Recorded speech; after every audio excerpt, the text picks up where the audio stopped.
My name's Regan. I work for Anthony J. Lyon, International Detective Bureau. They call me the Lion's Eye.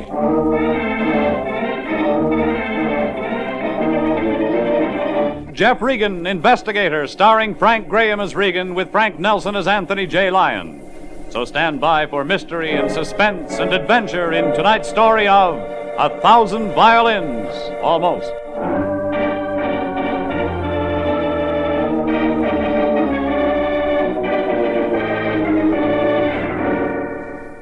It began with a lovesick violinist whose mash notes all sounded off-key. Then I met a long-haired violin maker and his daughter, a girl with ambitions to play the harp.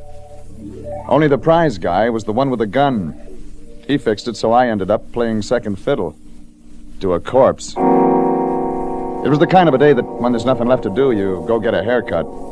So I settled down in Sam's barber shop up the street and waited for my number to come up. Instead, I got a cloud of 3-for-a-dime cigar smoke. Anthony J. Lyon, my boss, puffed in. Aha! So there you are, Jeffrey. I've been looking all over for you. Well, keep looking, Fatso. I'm in the chair next. Your haircut? Oh, that can wait, Jeffrey. We've got a new client. You want a detective or a sheepdog? It's very funny, Jeffrey. I'll admit you could stand some trimming around the ears, but today I've agreed to help our client. He gets a trimming. Jeffrey, how can you say such a thing? We must get back to the office at once. Mr. Rome is waiting. Mr. Rome? Charles Rome, a young violinist, very talented. Sure. Hey, that makes us brothers. Brothers? What on earth are you talking about, Jeffrey? Both long hairs. Come on, Fatso.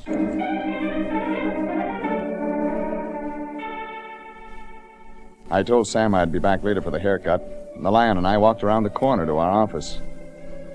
Mr. Charles Rome was waiting all right. Tall, thin, blond guy with long, skinny fingers that tapped along the edge of his chair. He was maybe 23. On the floor beside him was a black violin case. He looked nervous. Well, Mr. Rome, I told you I'd locate him right away. Mr. Rome, my number one operative, Mr. Regan. How do you do, Mr. Regan? Hi. Jeffrey, Mr. Rome here will tell you his problem, and I'm sure you can help him. Okay, Rome. Start at the top. Yes, sir. Well, you see, Mr. Regan, it's about Tina. Tina Lanier, my fiancée. She returned my ring. That's your problem? Well, there's more. When Tina did that, she wouldn't tell me why. But I'm sure she still loves me, Mr. Regan, I'm sure. Another guy? Oh, no, nothing like that. She loves me, I tell you. Okay, take it easy. There's one thing I ask, Mr. Regan. Follow Tina, talk to her, find out, but that's all. What? Jeffrey, Mr. Rome has already discussed this with me.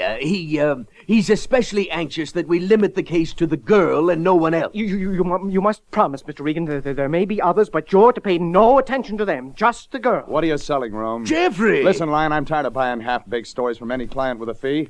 There's more and I want it. Well, I can't tell you any more than that, Mr. Regan. It's Tina I'm worried about. That's the truth, Jeffrey. Our client... Okay, our client. Only one of these days we're going to know what we're getting into first. All right, Paganini. Where do I find the girl?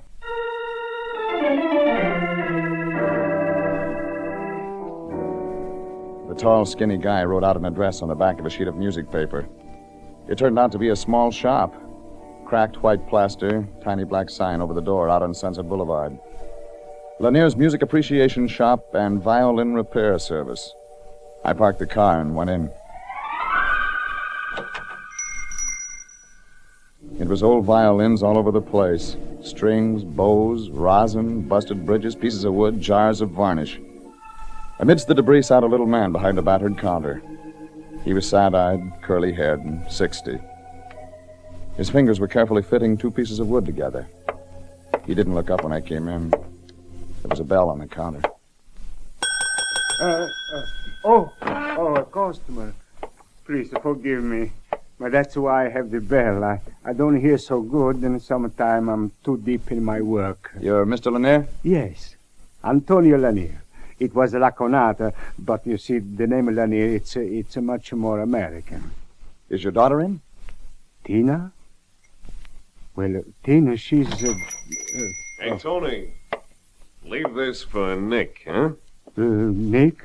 Oh, yes, Nick. Yes, I leave it for him. Tell him it's good fiddle, and I want it fixed right. You got that? Sure, I got that. It will be fixed. Okay. You were going to tell me about Tina. Senor, I don't know why it is you wish to see her. If it's not too important, I suggest some other time. Reason? Well, it's something private. Also, Senor, Tina's not in. She's not returned from her harp lesson. Harp? Yes, she's studying with the great Robert Ullander. He's very fine. Oh, Tina! I'm going to my room, Father. Tina, come here. I must talk with you. It's no use, Father. I'm not going to talk about it anymore. Now, leave me alone. Nice girl, Tina. Oh, Senora, please, you mustn't judge Tina too quick. She's a sweet girl, a kind girl. It's just that, well, she's not herself lately. How long does she usually stay in there? Who can tell? But tonight she will be out. Tonight is the concert. And this she does not miss. The Philharmonic, the fine music. What's the girl running from? Please, Senor, I'm tired, very tired. Perhaps we talk some other time. Please, you must go.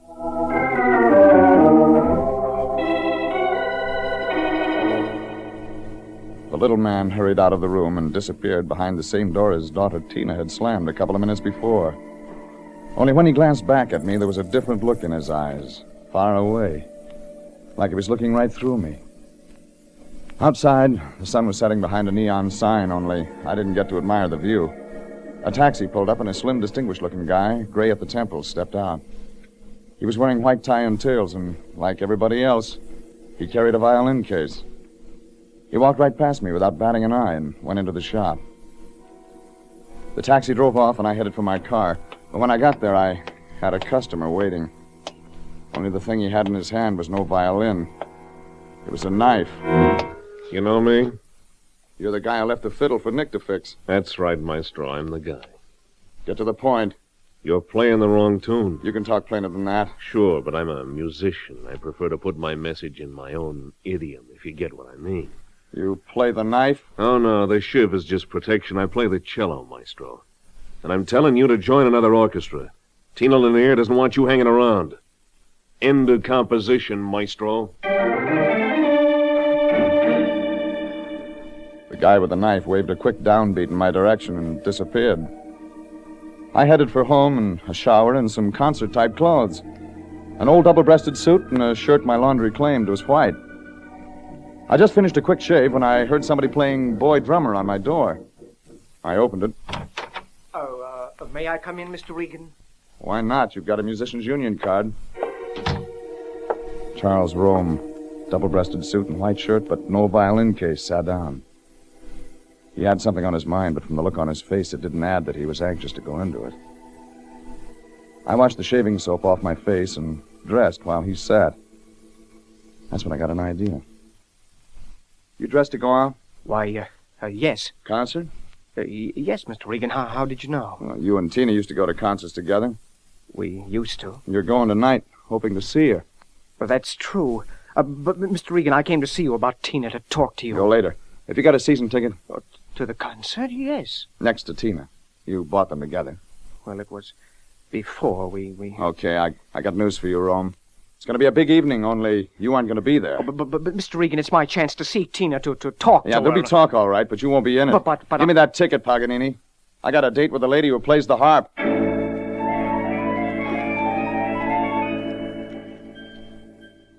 It was a big night at the Philharmonic. Crowds in mink and earrings, starched shirts and top hats. And the rest of us in the balcony.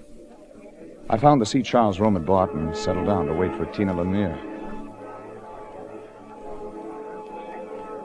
10 minutes later, she showed up. She sat down next to me without looking right or left, and things began to happen.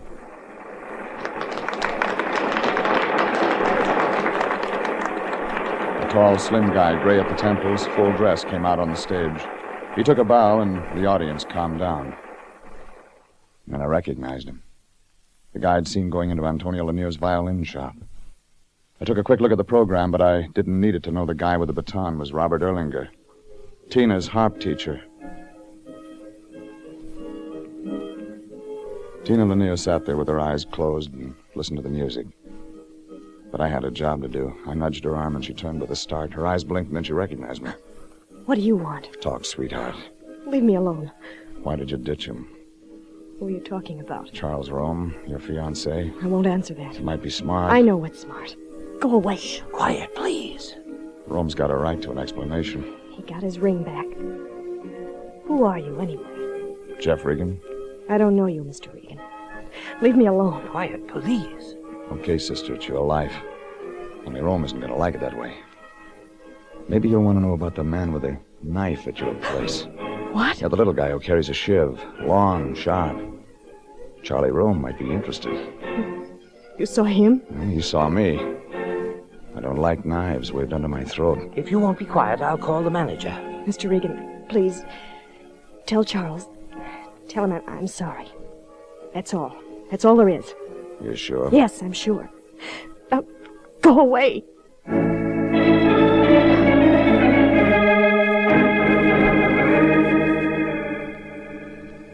So my talk with Tina Lanier got me nowhere.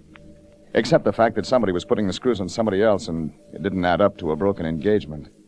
What it did add up to was a lot of violins. I thought about that as I headed for the little red sign that said exit.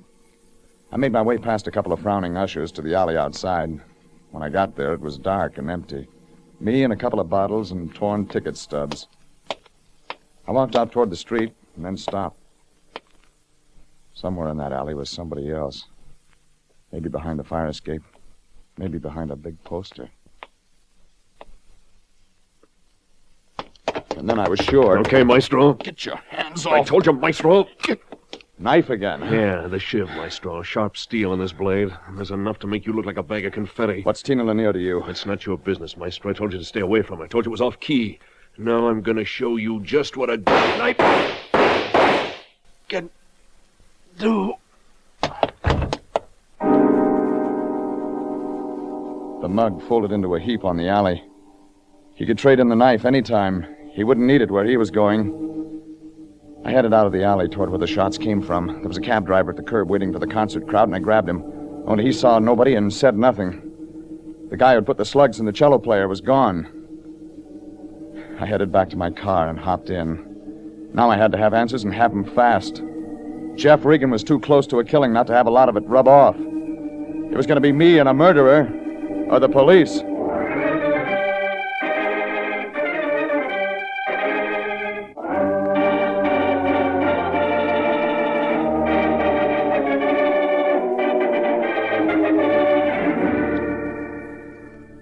It started when a lovesick violinist hired the Lion and me to find out why his fiancée, Tina Lanier, gave him the go-by.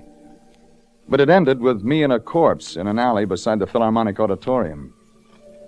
The corpse was a mug who wanted me to stay away from Tina. I'd first met him at a violin repair shop out on Sunset. And that's where I was heading now, to Lanier's Music Appreciation Shop and Violin Repair Service, owned and operated by Tina Lanier's father. It was close to 9 o'clock when I got out of my car, went inside, and rang the bell on the counter. A medium-sized, sharp-looking character with a pencil-lined mustache came out from the back room. Yes, sir? Lanier in? I'm sorry, sir. The shop is closed for the evening. Okay. But tell Lanier I want to talk to him. I'm afraid you misunderstood me. I said the shop was closed for the evening. Look, Mac, this is business, and I don't mean fiddles. Now go tell him what I said. Very well, if you insist. Oh, by the way, my name is Nick, not Mac. The suave gentleman named Nick went back through the door. A couple of minutes later, Antonio Lanier shuffled out to meet me. He was wearing an overcoat, and even in the dim light of the shop, you could make out tears in his eyes. You wish to see me, senor? Yeah. I wonder perhaps if you could wait until tomorrow. Well, that's pretty important, Mr. Lanier. Yes, I suppose it is, but you see, I have to go out. It's important, too. Maybe I better tell you something. There's been a murder. Murder? Yeah, a little guy. I saw him in your shop today. He left a violin for Nick. Yes, I know. You know about him? I know he was killed 30 minutes ago, senor. The police telephoned to tell me. You mean Nick? That's correct, senor. The man with the violin is dead, and my daughter, Tina, has been arrested for murder.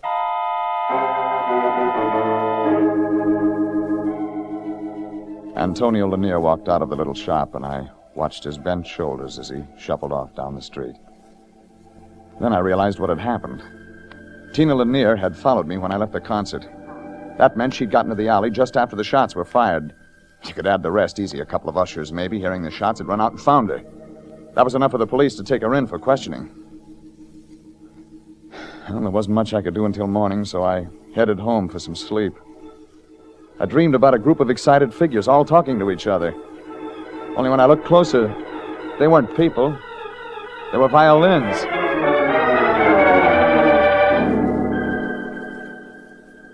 The next morning, I drove down to the police station. Lieutenant Candid, Homicide Squad, was at his desk. Now what's bothering you, Regan? The Lanier girl? Well, I can understand why. Got it out. I've seen some lookers in that cell, Regan. Remember the Pendleton dame a couple of years ago? Some woman. Chopped up her husband with an axe. What about Tina Lanier? Remember the Carlton woman back in 39? There was a dame. Red hair, green eyes, legs. What was it she used? A letter opener? Ice pick. Oh, yeah, ice pick. Oh, I hated to see her go, Regan. Gas chamber? Not guilty. She's married again. Millionaire. Which brings us to Tina Lanier. Yeah, not bad. Not bad at all. Maybe not the fire that Carlton woman had, but not bad. Get to the point, Candid. What have you got on her? She killed a guy, Regan. We call it murder. There's more. Sure there's more. There's always more. Like? Like she was found standing over the guy. Guy's name, Joe Fenton. Petty crook, knife artist. San Quentin boy, Regan. Did a year in 1945. That's no motive. You know something else? While Fenton was in prison, he played cello with the San Quentin Orchestra. Cute? I'm still listening. Okay. How about this? Tina Lanier's been dating Joe Fenton for 2 months. The boyfriend. What? That's right. Got witnesses for that. What's Tina Lanier to you, Regan? She was engaged to a guy named Charles Rome. Client. You betting on him? I'm not betting on anybody. I think you got the wrong customer. Oh, it's a drab job, Regan. Dames like Tina brighten up the place. You understand? Sure, I understand. Mm-hmm. See you around. Yeah, see you around.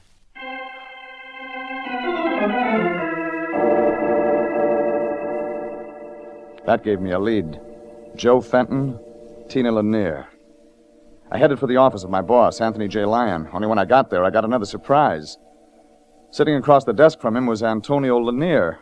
Violin case under his arm, circles under his eyes. Jeffrey, I've been looking for you. Mr. Lanier wants to talk to you. Well, that makes us even. Jeffrey, what on earth are you talking about? Mr. Lanier has retained us to clear his daughter, Tina. Mr. Lanier is a client, Jeffrey, a client. Is that right, Lanier? Yes, sir, Mr. Regan. Yes, that's correct. Well, then, maybe you'd like to talk now.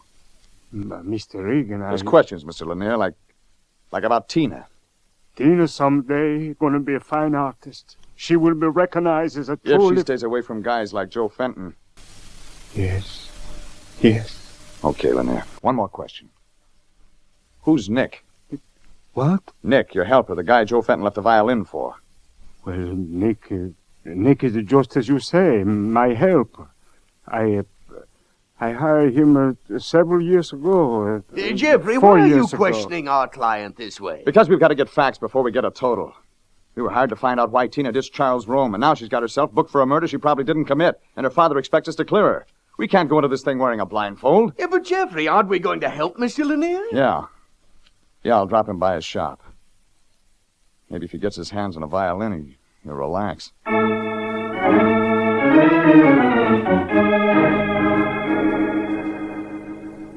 Lanier sat in the front seat as we drove out Sunset. He didn't say anything. His tired little shoulders were hunched forward as he stared out of the window, watching the traffic. In front of his shop, he thanked me again and went inside. I started to drive away and then stopped. A cab had pulled up behind me, and a tall, thin guy with graying hair stepped out. Under his arm, a violin case. Robert Erlinger, the guy I wanted to have words with. Dr. Erlinger, I presume. I beg your pardon? You got a minute? I don't know you. I know you. What is it you want? It has something to do with a murder. Your pupil, Tina Lanier, is on the hook. Yes. As a matter of fact, I was on my way to see Mr. Lanier to express my sympathy and to offer my services in any way. Okay. You want to help? A couple of questions. You play the fiddle? Mr. Regan, I play every instrument in the orchestra. Well, then why carry a violin? I was taking it to Mr. Lanier for repairs. Oh, you mind if I look? I don't see what possible interest my violin would hold for you. Well, just let me decide. Very well. But I must ask you not to handle it.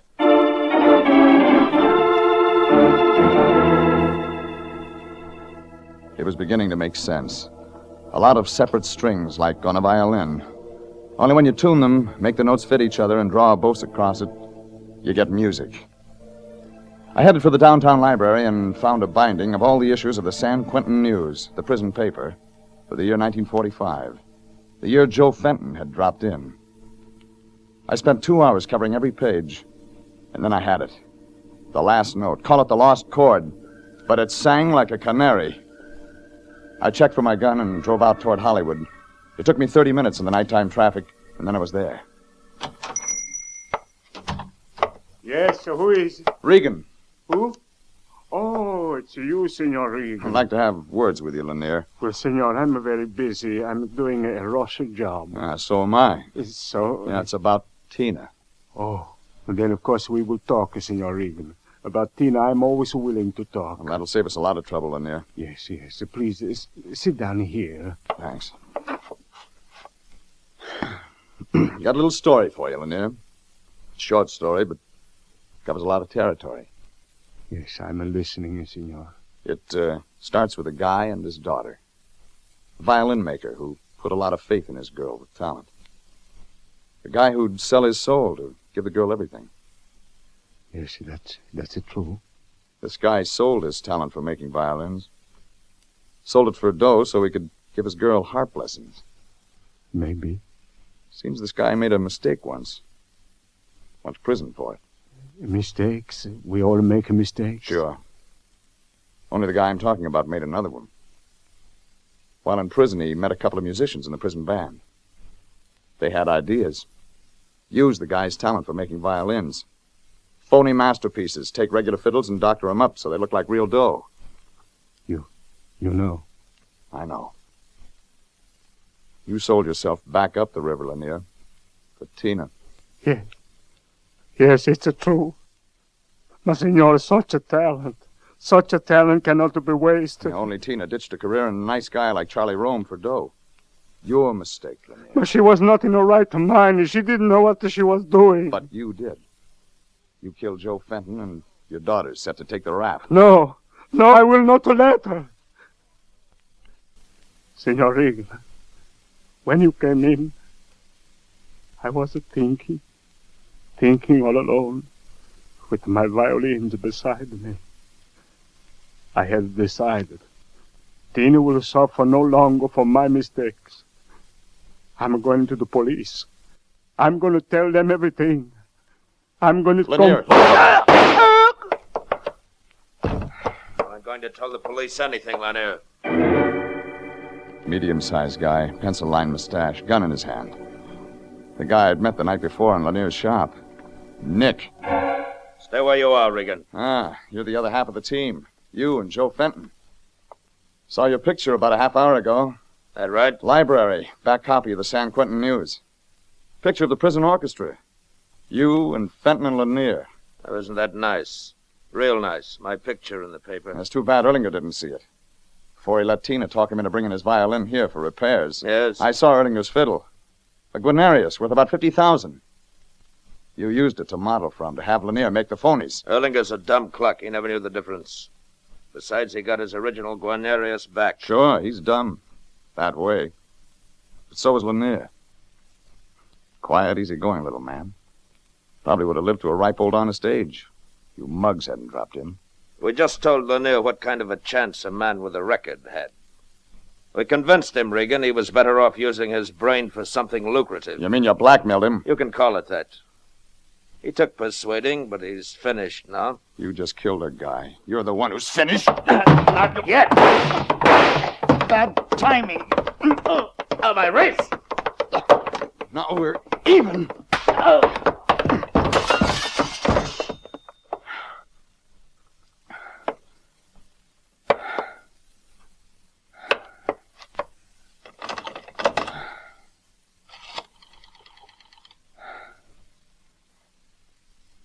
Hello, operator? Police. Lanier's violin shop. Sunset. Yeah. Bring an ambulance.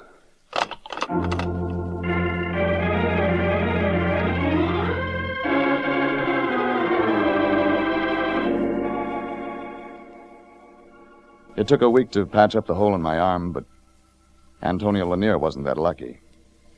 He died, trying to do something right for his daughter, Tina. And maybe he succeeded. Tina Lanier and Charles Rome dropped in to see me a couple of days later.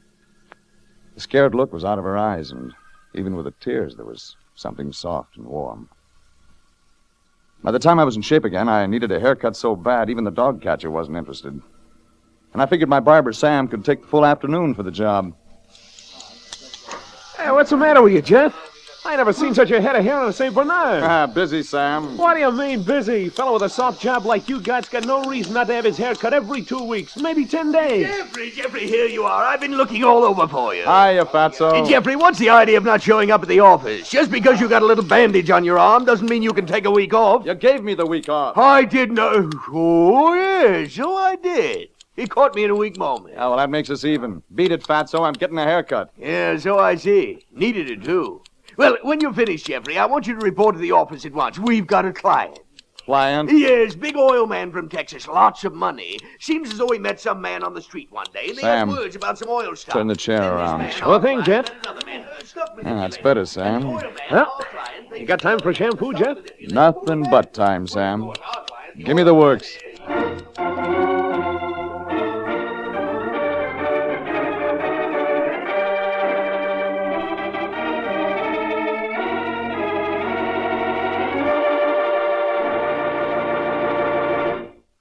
Jeff Regan, Investigator, is written by William Frug and William Fifield, produced and directed by Sterling Tracy, and stars Frank Graham as Regan with Frank Nelson as Anthony J. Lyon. Original music is by Dick Arant. Jeff Regan, Investigator, is heard each week at the same time over CBS. Bob Stevenson speaking and inviting you to be with us again for more suspense and mystery and adventure with Jeff Regan, Investigator.